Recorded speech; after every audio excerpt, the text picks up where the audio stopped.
Hello again to another Agakala reaction. Today we will be watching The Real Reason Polio is So Dangerous from TED. And let's just go into it and see, because obviously polio is not a good thing to be having, and no one should have it. And there was vaccine that nearly eradicated it, and then it's back. So let's just watch.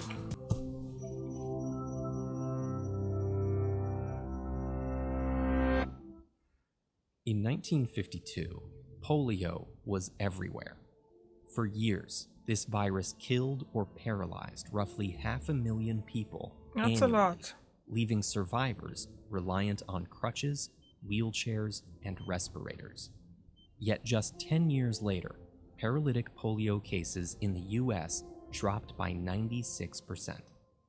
Soon, similar trends spread worldwide, and it looked like we were on track to eradicate polio for good. But in the 21st century, the virus started striking back. So, what's the source of these recent spikes? The lack of and how can researchers vaccinations, fighting isn't it? polio finally get rid of this deadly disease? Or To is answer it? these questions, we first need to understand the true danger of polio. Most infected individuals only present mild flu symptoms or no symptoms at all, with paralysis occurring in less than 1% of cases. Which is why the real danger of polio is how infectious it is. Historically, there have been 3 strains of poliovirus, all of which typically enter our mouths from airborne droplets or contact with infected fecal matter. This means polio runs rampant in communities with poor sanitation. And once infected, individuals remain contagious for 3 Wow, to 6 that's weeks, really long. spreading a silent outbreak with few trackable symptoms. This is what made polio unstoppable until US physician Jonas Salk found a solution in the early 1950s. He created an inactivated version of the virus that, when injected, prevented all 3 strains from causing paralysis.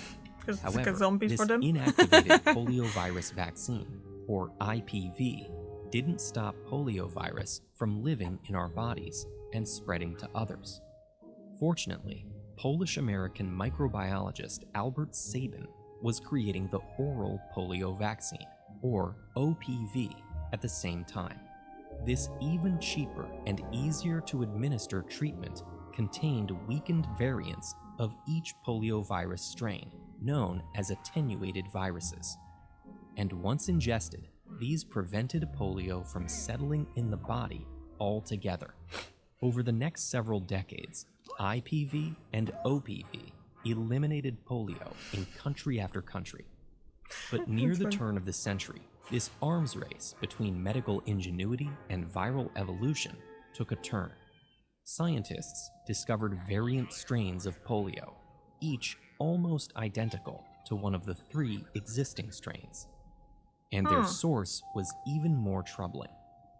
Up to this point, one of OPV's greatest advantages was that its attenuated viruses could spread just Zombie like viruses. wild polio, moving through the air and immunizing Oh. unvaccinated individuals. But researchers discovered that if these weakened viruses circulated for several weeks in under-vaccinated populations, they could mutate into new vaccine-derived strains. To be clear, this didn't mean the attenuated vaccine was inherently dangerous. OPV had already been used to stop wild poliovirus type 2 worldwide and eradicate all wild poliovirus from the Americas, West Pacific, and countless other countries. The issue was ensuring populations met a certain vaccination threshold. Specifically, at least 80% of every community needed to be vaccinated to prevent strains from mutating. So, in our current fight against polio, we've taken 2 approaches to this problem. First, vaccine developers have made even safer forms of OPV. Monovalent and bivalent OPVs, respectively, contain 1 or 2 types of attenuated poliovirus, reducing the number of strains that could possibly mutate. These vaccines helped eradicate wild poliovirus types 2 and 3, And today they're tackling the last remnants of type 1 poliovirus in Pakistan and Afghanistan. Vaccine researchers also developed OPVs targeting vaccine-derived polio. Currently, most polio cases are caused by vaccine-derived poliovirus type 2 outbreaks in Africa and the Middle East. So researchers created a new vaccine specifically to tackle this strain with minimal risk of mutating. Second, medical workers on the front lines are using cutting-edge technology to ensure every population meets that 80% threshold. Digital tools like geospatial imaging and analysis help them locate and immunize remote communities.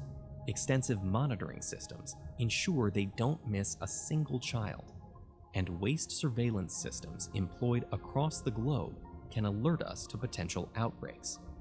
Today, the fight against polio is at a critical moment.